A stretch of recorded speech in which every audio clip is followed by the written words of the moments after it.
Bonjour et bienvenue sur les vitamines du royaume pour cette petite capsule entre 2 et 5 minutes. Connais-tu vraiment Dieu? J'aimerais vous faire découvrir les différentes facettes de Dieu. Et aujourd'hui, c'est connais-tu Jéhovah Rapha, le Dieu qui te guérit et qui peut guérir les autres par ta bouche et par tes mains. Oui, Jéhovah Rapha était connu dans l'Ancien Testament parce que c'était le nom de Dieu, de l'Éternel qui guérissait. Et Jéhovah Rapha a été manifesté dans la chair en Jésus-Christ qui a guéri toutes les maladies, tous les malades qui sont venus vers lui, il les a guéris. C'est Jéhovah Rapha. Nous voyons déjà dans l'Ancien Testament que pour que la guérison s'opère, la plupart du temps, il faut qu'il y ait la foi, c'est lié à la foi. Vous savez que quand Dieu s'était fâché contre le peuple d'Israël, il avait envoyé les serpents brûlants, les serpents dans le désert, et les serpents mordaient les Hébreux mouraient.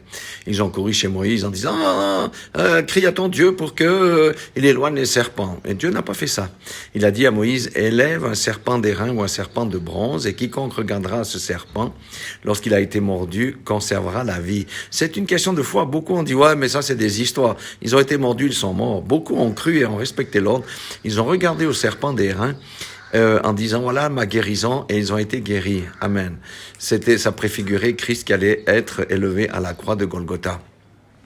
Maintenant, toi, si tu es chrétien, j'aime bien le mot disciple, sache que tu peux guérir les autres. Amen.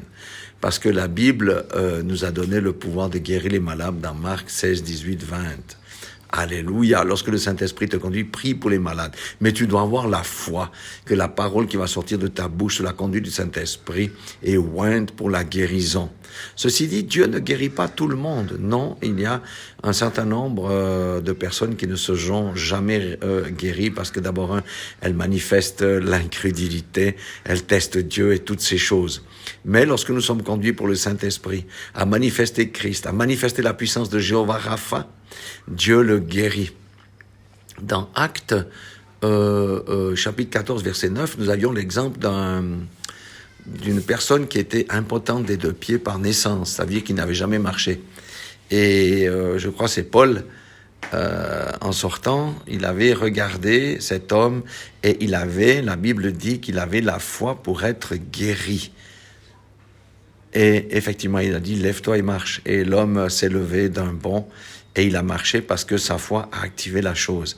Donc, nous pouvons guérir les malades peuvent être guéris. Tu peux te guérir toi-même, mais il y a une chose, c'est que tu dois avoir la foi. Si tu n'as pas la foi, tu n'auras jamais ta guérison. Nous avons vu avec ma femme des gens qui avaient des maladies incurables, qui ont été guéris. On a de nombreux témoignages là-dessus parce qu'il faut la foi. Alléluia. La foi est indispensable à la guérison. Et même dans certains cas, nous avons vu, dans le cas du centenier, il suffit que une personne a intercédé, lui, pour un de ses serviteurs, il a été guéri parce que c'est la foi du centenier. Il y a même une femme qui avait une grande foi et sa fille a été guérie aussi. Donc la foi est indissociable de la guérison parce que nous ne sommes pas des magiciens. Voilà, soyez tous bénis dans le nom puissant de Jésus-Christ de Nazareth et rappelez-vous que Jéhovah Rapha veut se manifester au travers de vos paroles et de l'imposition de vos mains et les malades seront guéris.